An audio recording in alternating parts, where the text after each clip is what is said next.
अस्सलाम वालेकुम दोस्तों, एएच मोबाइल एंड रेफ्रिजरेशन में आपको खुशामदीद कहता हूँ।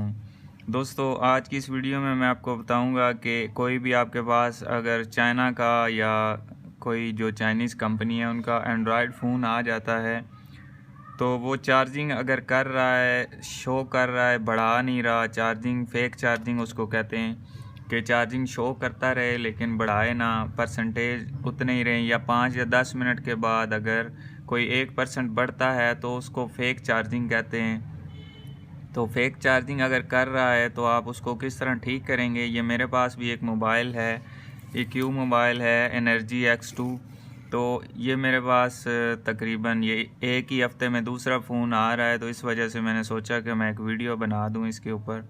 हो सकता है ये जो मॉडल है इसमें काफ़ी सारा जो परेशानी है ये चार्जिंग वाली, ये काफ़ी दोस्त फेस कर रहे होंगे।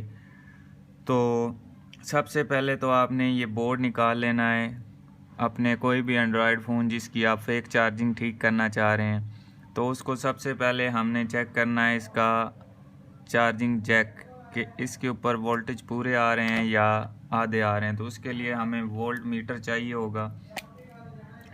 इसको हमने वोल्टेज पे सेट करके, तो ये माइनस हमने कहीं भी लगा लेनी है और प्लस पे हमने चेक करना है कि कितने वोल्टेज आ रहे हैं।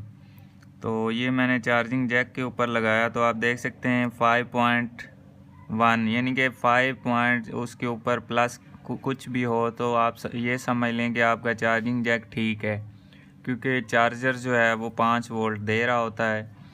अब हमने जाना है इसके आगे कि ये वोल्ट कहाँ जा रहे हैं। ये चार्जिंग जैक से निकल के वोल्टेज जहाँ पे भी जा रहे होंगे, ये आप देख सकते हैं ये गोल गोल पॉइंट हैं। तो यहाँ पे हम चेक करते हैं इसके, ये पॉइंट आप देख सकते हैं यहाँ पे भी सेम वही वोल्टेज आ रहे हैं जो चार्जिंग जैक पे आ रहे थे।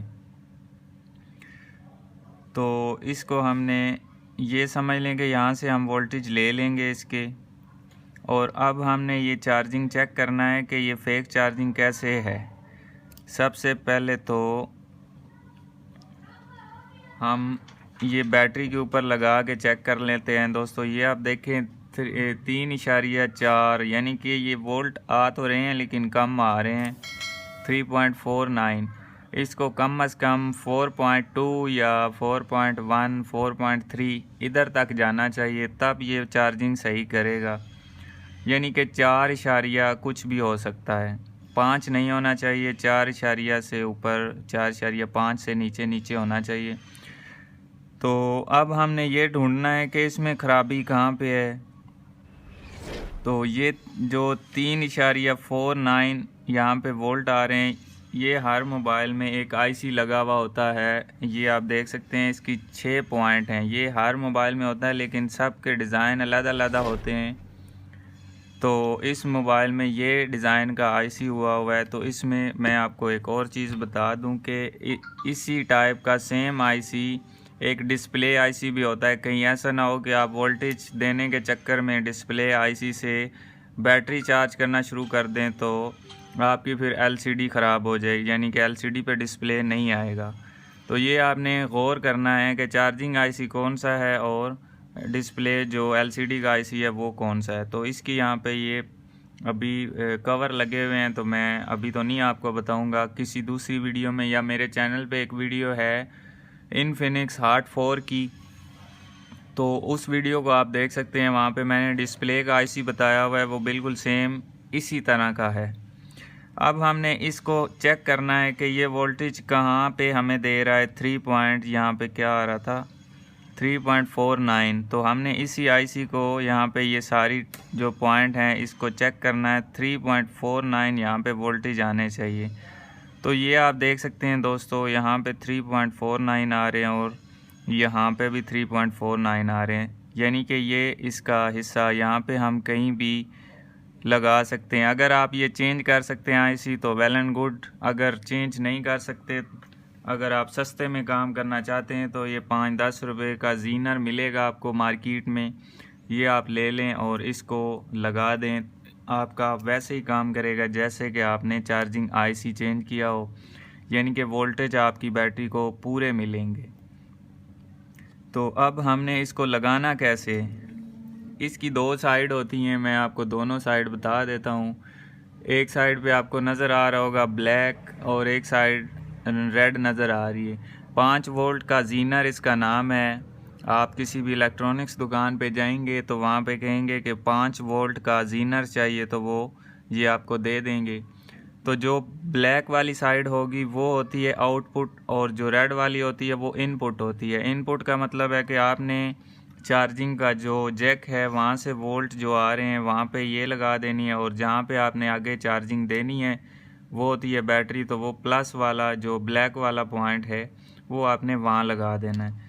तो अब हम लगाएंगे किस तरह, जैसे कि मैंने आपको बताया है कि यहाँ पे हमने वोल्टेज चेक कर लिए हैं।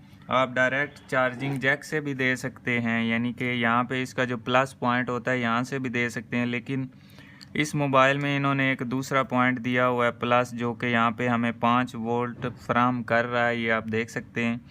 तो मैं यहाँ से इसकी चार्जिंग इनपुट करूँगा, और यहाँ पे ये आप देख सकते हैं सेम बैटरी के वोल्टेज आ रहे हैं।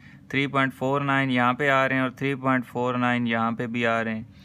तो डायरेक्ट आप चार्जिंग जैक से बैटरी को भी दे सकते हैं। अगर आपको ये छोटा सा सिस्टम नज़र ना आ रहा हो तो यहाँ पे भी, यानी कि जैक से तार लेके आप यहाँ पे बैटरी को दे सकते हैं, सेम ही कंडीशन है। तो मैं इसको यहाँ पे इस जगह से यहाँ से जो पॉइंट ये आ रहा है इसको यहाँ पे जोड़ दूंगा जीनर की मदद से, तो इसके वोल्टेज फिर बाद में हम चेक करेंगे कि कितने आ रहे हैं। तो दोस्तों उससे पहले एक और चीज़ आपको बता दूं कि ये 3 पॉइंट का रेजिस्टेंस ट्रांजिस्टर लगा हुआ होता है, इसको हमने उतारना ज़रूरी है। अगर आपके मोबाइल में भी ये ट्रांजिस्टर लगा हुआ है तो सबसे पहले तो आप इसको उतार दें। ये सेफ्टी के लिए लगा होता है, ये भी कभी कभी शार्ट हो जाते हैं। अगर ये शार्ट हो जाए तो फिर चार्जिंग नहीं होती, और कुछ चार्जिंग जो है इसके वोल्टेज ये रेजिस्टेंस भी पैदा करता रहता है। तो हो सकता है इसको उतारने से हमारे वोल्टेज पूरे हो जाएं। तो मैं सबसे पहले इसको उतार लेता हूं और फिर चेक करते हैं कि हमारे वोल्टेज पूरे हो गए हैं। तो हमें फिर जीनर लगाने की ज़रूरत नहीं होगी, हम वैसे ही बंद कर देंगे।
तो अभी दोस्तों आप देख सकते हैं मैंने इस जो रेजिस्टेंस ट्रांजिस्टर था इसको मैंने अलहदा कर दिया है। तो अब हमने चेक करना है कि इसके अभी वोल्टेज पूरे आ रहे हैं तो ठीक है, अगर नहीं आ रहे तो फिर हमें वो जीनर डायोड जो होता है इसको भी हमें लगाना पड़ेगा। तो मैं इसको फ़िलहाल चेक कर लेता हूँ।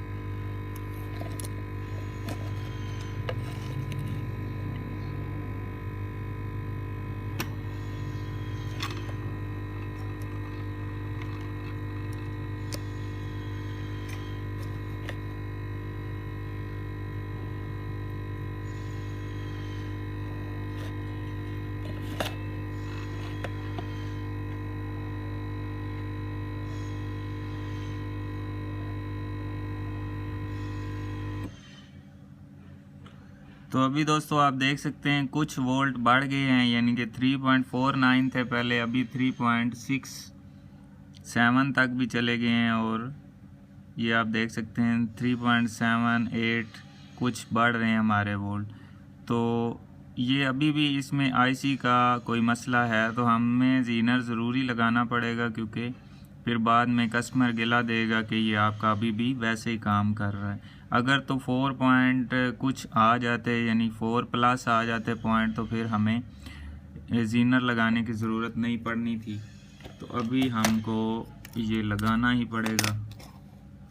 तो इसकी हमने एडजस्टमेंट कुछ इस तरह करनी है कि ये लग भी जाए और केसिंग में कोई किसी किस्म का मसला ना आए।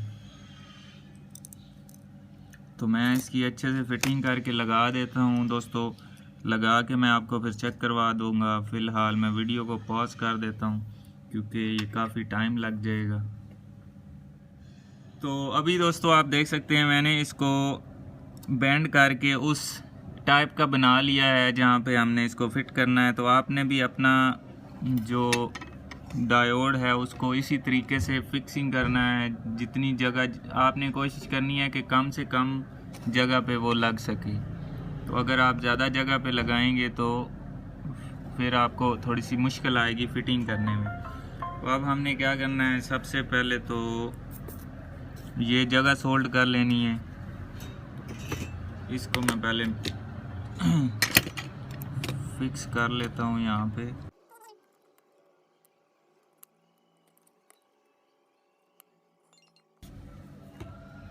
तो सबसे पहले हमने इसको सोल्डिंग कर लेना है। वो दोनों पॉइंट, एक तो ये हुआ है इसको हमने नहीं करना, और दूसरा ये जो आईसी बना हुआ है इसको हमने थोड़ा थोड़ा सोल्ड करना है। इतना ज़्यादा भी नहीं करना कि आपस में पॉइंट जुड़ जाएं। और ये जो चीज़ है जीनर, इसको भी हमने थोड़ा थोड़ा सोल्ड कर लेना है ताकि इसको लगाने में आसानी हो।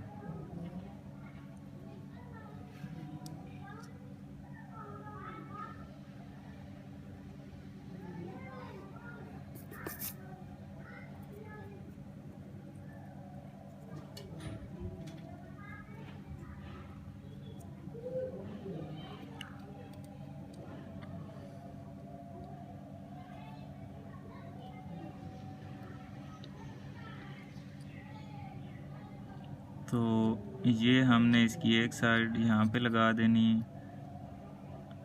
मैंने आपको ये पहले बताया था, जो ब्लैक वाली जगह होगी वो आपने बैटरी टर्मिनल वाली साइड पे लगानी है, क्योंकि हमने वोल्टेज वहाँ पे देने हैं।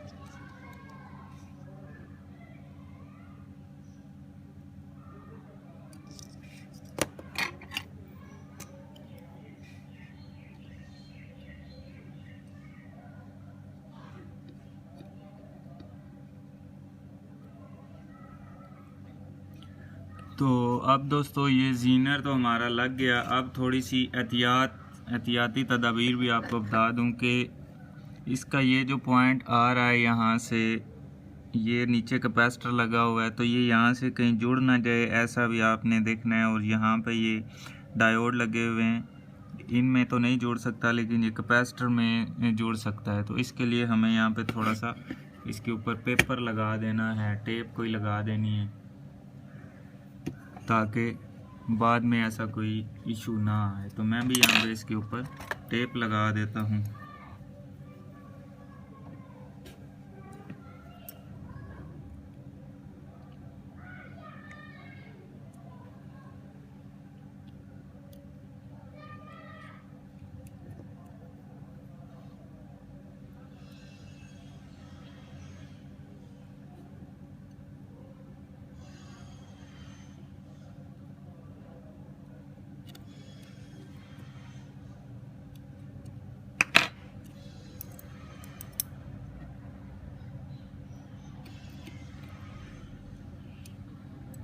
तो अब दोस्तों ये कभी भी ये जुड़ नहीं सकता क्योंकि ये मुकम्मल प्रोटेक्ट हो गया। तो थोड़ा सा मैं यहाँ पे इसकी इनपुट वाली जगह पे सोल्डिंग ज़्यादा कर देता हूँ, क्योंकि जब ये चार्जिंग करता है डायोड तो ये गर्म हो जाता है। तो यहाँ पे सोल्डिंग आपने अच्छी खासी लगानी है। क्योंकि जब ये गर्म होगा तो कहीं ऐसा ना हो कि ये अपनी जगह से हट जाए या सोल्डिंग जो है अगर आपने कम की हुई है तो ये पिघल के निकल जाए, तो ऐसा नहीं होना चाहिए।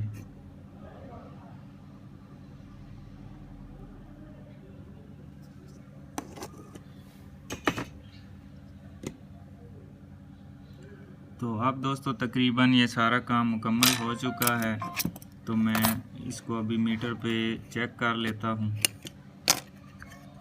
कि हमारे जो वोल्टेज हैं वो पूरे हो गए हैं या नहीं हुए।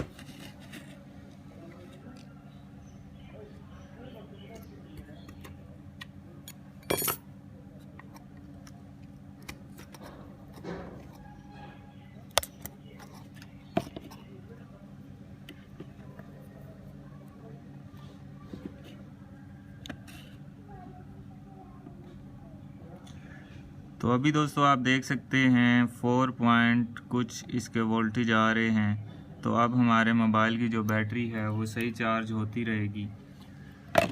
तो मैं इसको फिक्स करके तो फिर से चेक करके आपको फिर चार्जिंग करके भी दिखा देता हूँ।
तो एंड पे दोस्तों एक काम मैं छोटा सा और आपको बता दूं कि यहाँ पे आप देख सकते हैं इसका ये जैक लगा हुआ और ये दोनों सोल्ड नहीं हुए हुए, तो इनको भी मैं सोल्ड कर देता हूँ, क्योंकि जब जैक लगेगा तो ये खुल जाएंगे और फिर जैक लूज़ हो जाएगा। तो फिर कस्टमर जो है वो कहते हैं जी चार्जिंग सही नहीं हो रही या थोड़ी सी हिला हिला के करनी पड़ रही है। तो ये इतना बड़ा कोई काम नहीं होता, ये भी आप कर दिया करें। जब आप जैक लगाएं तो उस वक्त ज़रूर इसको सोल्ड किया करें। अगर ये आपस में जुड़े रहेंगे तो जल्दी आपका जैक ख़राब नहीं होगा। तो अब दोस्तों आप देख सकते हैं अब ये आपस में जुड़ गए हैं, तो अब इसको कोई मसला नहीं है।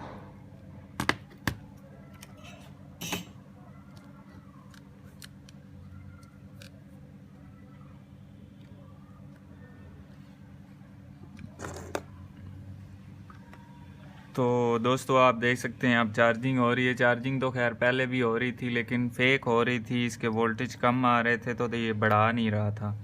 तो तकरीबन 1 या 2 मिनट देख लेते हैं और आपको भी समझ आ जाएगी। अभी 28% है और थोड़ा सा वेट कर लेते हैं ताकि पता लग जाए कि परसेंटेज बढ़ा रहा है या नहीं बढ़ा।